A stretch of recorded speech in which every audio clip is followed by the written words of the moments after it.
Selamat kita bertemu kembali. Materi yang akan disampaikan masih terkait dengan sifat-sifat bahasa reguler. Kali ini adalah sifat yang disebut sebagai teorema pumping.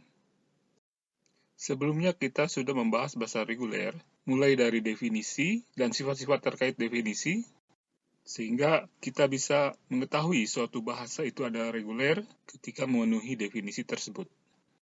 Kedua adalah ekspresi reguler. Jika suatu bahasa bisa dinyatakan sebagai himpunan string dari suatu ekspresi reguler, maka bahasa itu adalah bahasa reguler. Ketiga adalah teorema Klein, yaitu jika bahasa itu adalah bahasa reguler, maka pasti ada finite state machine yang dapat menerimanya. Dan sebaliknya, jika suatu bahasa bisa diterima oleh sebuah finite state machine, bahasa itu adalah bahasa reguler. Selanjutnya, sebagai implikasi dari teorema Klein serta pembahasan terkait dengan finite state machine, diberikan suatu spesifikasi bahasa jika himpunan semesta string dapat dipartisi ke dalam sejumlah berhingga kelas-kelas ekivalensi sesuai dengan relasi indistinguishability menurut spesifikasi bahasa tersebut, maka bahasa itu pastilah reguler. Dan sifat-sifat tersebut spesifik untuk kelas bahasa reguler. Sifat-sifat tersebut bersifat positif untuk kelas bahasa reguler sendiri. Disebut positif karena tidak membedakan secara teknis dari bahasa non-reguler. Memang, untuk bahasa-bahasa non-reguler berlaku negasi-negasinya. Namun secara praktis, ketidakbedakan tersebut tidak bisa dibuktikan. Misalnya, jika kita tidak dapat menemukan ekspresi regulernya, atau finite state machine untuk mengenalinya, belum cukup untuk menyatakan bahasa itu bukan bahasa reguler. Sifat keberhinggaan juga, bahkan untuk bahasa yang reguler, bisa jadi jumlah kelas ekivalensi sangat besar sekali sehingga sulit secara teknis dilakukan. Apalagi non-reguler, di mana kita harus membuktikan ketidakberhinggaan. Untuk memahaminya, mari kita perhatikan beberapa bahasa berikut. Bahasa pertama, ANBN, kita cukup yakin bukan bahasa reguler, karena memerlukan jumlah status yang diduga tak berhingga. Tapi bagaimanakah kita tahu itu tak berhingga?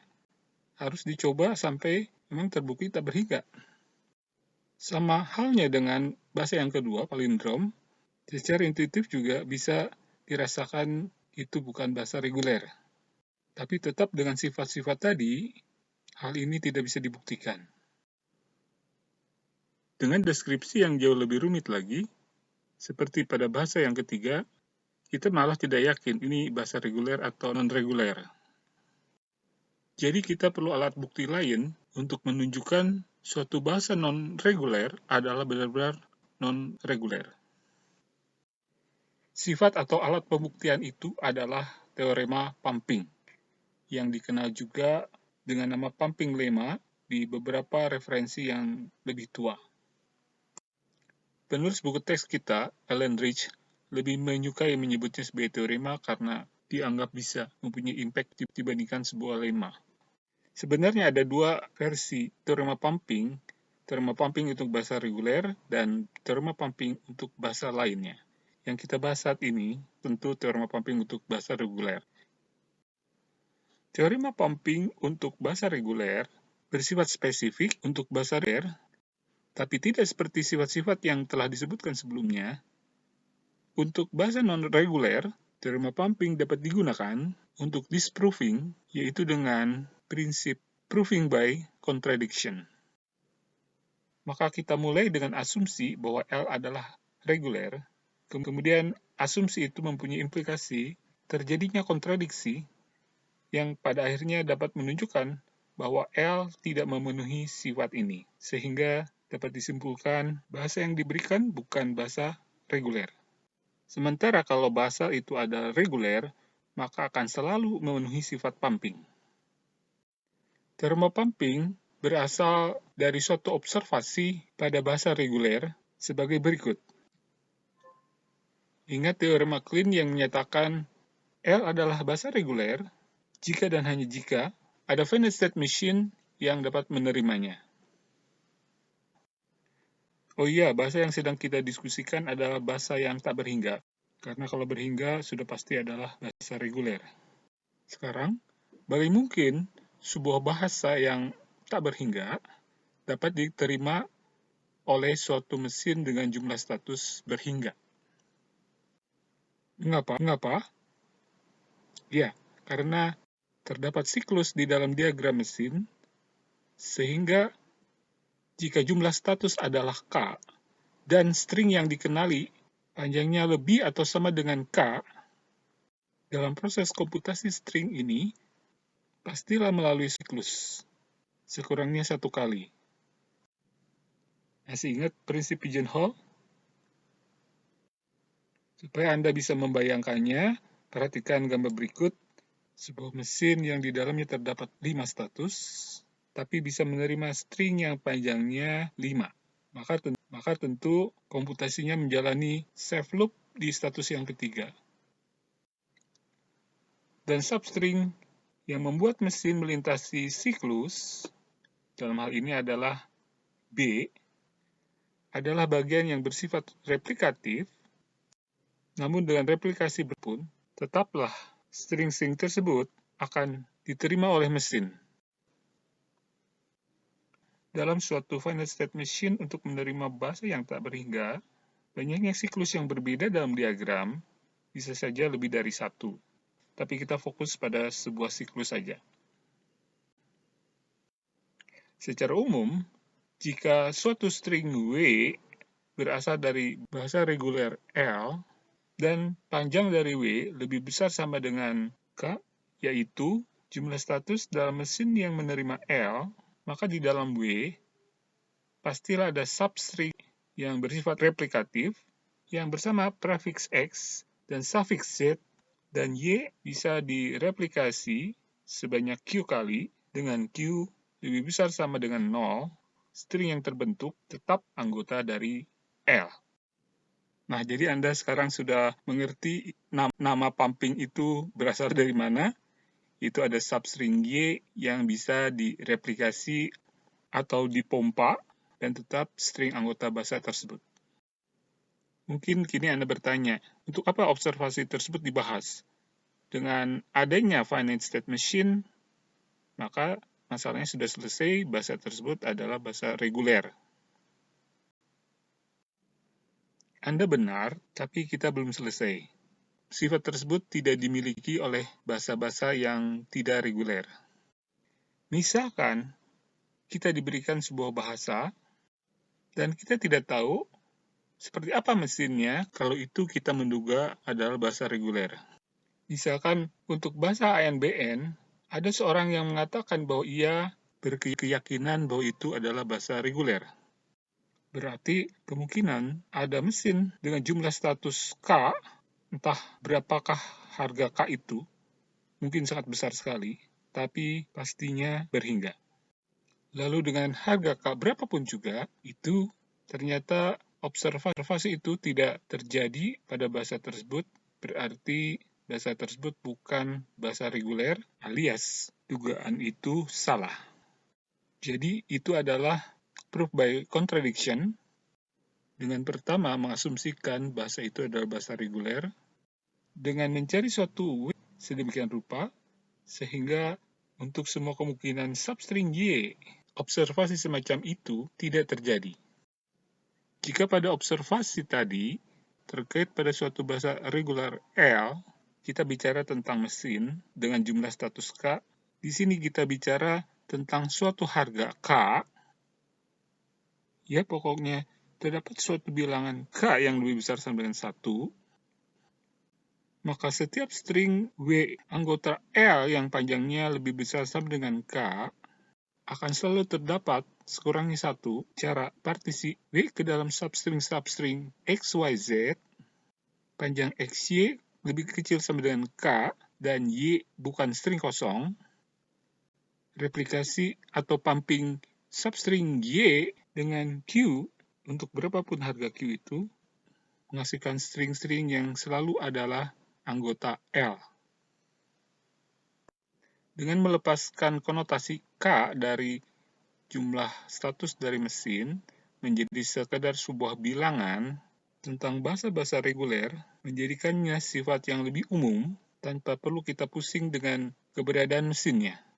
Pembuktian teorema ini adalah sesuai dengan observasi tadi, yaitu mengambil K adalah jumlah status dari mesin, karena dia adalah bahasa reguler. Sementara, syarat bahwa panjang W harus lebih besar sama dengan K adalah untuk memastikan di dalam W tersebut terhadap substring yang dalam komputasinya melalui suatu siklus. Kemudian, mengapa disyaratkan panjang XY lebih kecil sama dengan K? Pada dasarnya, jika W lebih besar sama dengan K, itu sudah memenuhi syarat adanya siklus.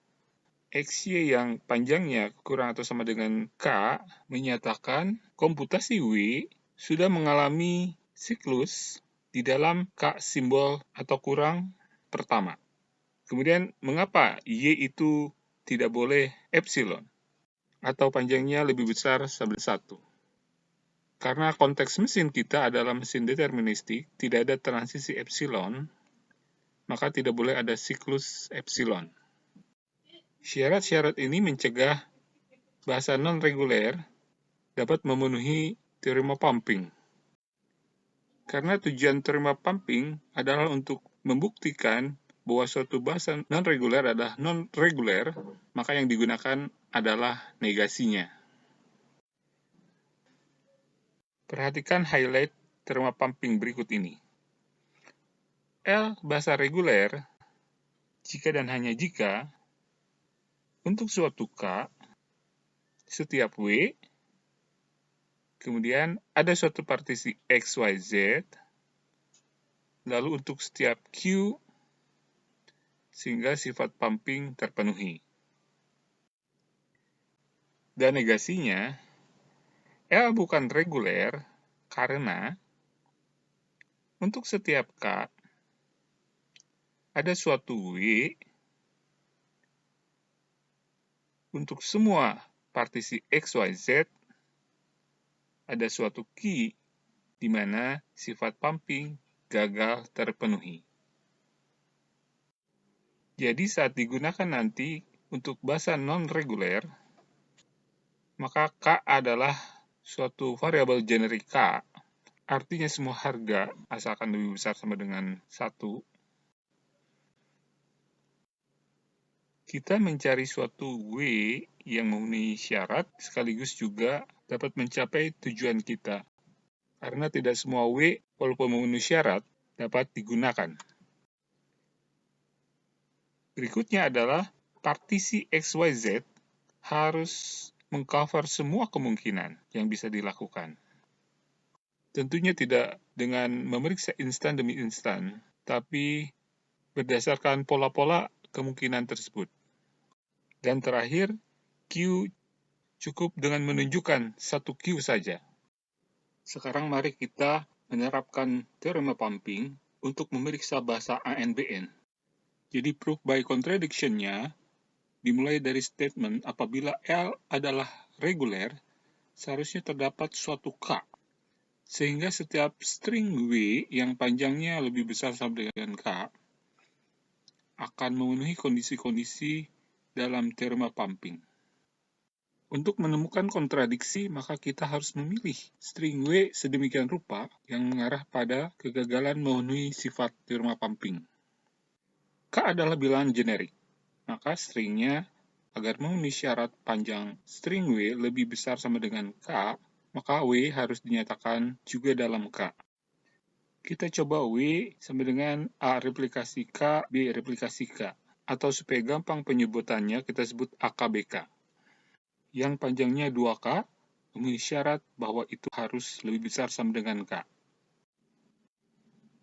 Berikutnya adalah memeriksa semua kemungkinan partisi, W menjadi X, Y, Z, lalu menentukan Q yang menunjukkan bahwa L adalah bukan bahasa reguler.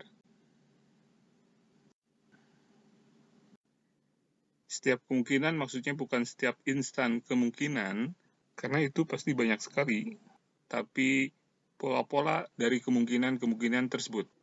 Juga penting kita harus memperhatikan bahwa partisi harus memenuhi sejumlah syarat, yaitu XY panjangnya lebih kecil sama dengan K dan Y bukan string kosong.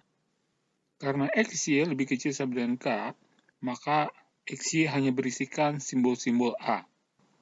Walaupun kemungkinan-kemungkinan partisi itu banyak sekali, pola dari XY adalah sama, yaitu A replikasi J dengan J berkisar dari 1 sampai dengan K. Y adalah A replikasi P dengan P berkisar dari 1 sampai dengan J. Sehingga X adalah A replikasi J kurangi P dan Z adalah A replikasi K kurangi J B replikasi K. Ini diilustrasikan pada gambar berikut. Selanjutnya, pumping adalah mereplikasi substring Y sebanyak Q yang menghasilkan A replikasi PQ, A replikasi K minus P, B replikasi K. Selanjutnya, kita memilih Q yang berharga 0, menghasilkan sebuah string A replikasi K minus P, B replikasi K, yaitu suatu string yang bukan anggota L karena jumlah A tidak sama lagi dengan jumlah B. Mengingat P adalah panjang Y yang lebih besar sama dengan 1. Dan hal ini berarti suatu kontradiksi yang membuktikan ANBN bukanlah bahasa reguler. Sekarang mungkin ada yang bertanya, mengapa memilih W demikian? Kenapa tidak W yang lain? Misalnya adalah A replikasi K dibagi 2, B replikasi K dibagi 2. Supaya tidak masalah untuk K yang ganjil, maka pembagian tersebut dibulatkan ke atas. Dengan demikian, W ini juga memenuhi syarat. Masalahnya sebenarnya lebih bersifat teknis, karena pada bagian partisi XYZ, kemungkinan substring Y itu menjadi jauh lebih banyak. Karena panjang XY itu adalah lebih kecil sama dengan K, berarti Y itu bisa hanya berisikan simbol-simbol A, atau deretan A dilanjutkan deretan B, atau juga deretan simbol-simbol B saja. Jadi ada 3 kemungkinan pola. Dengan banyaknya kemungkinan ini, pekerjaan pembuktian menjadi tambah repot, yaitu 3 kali dari sebelumnya.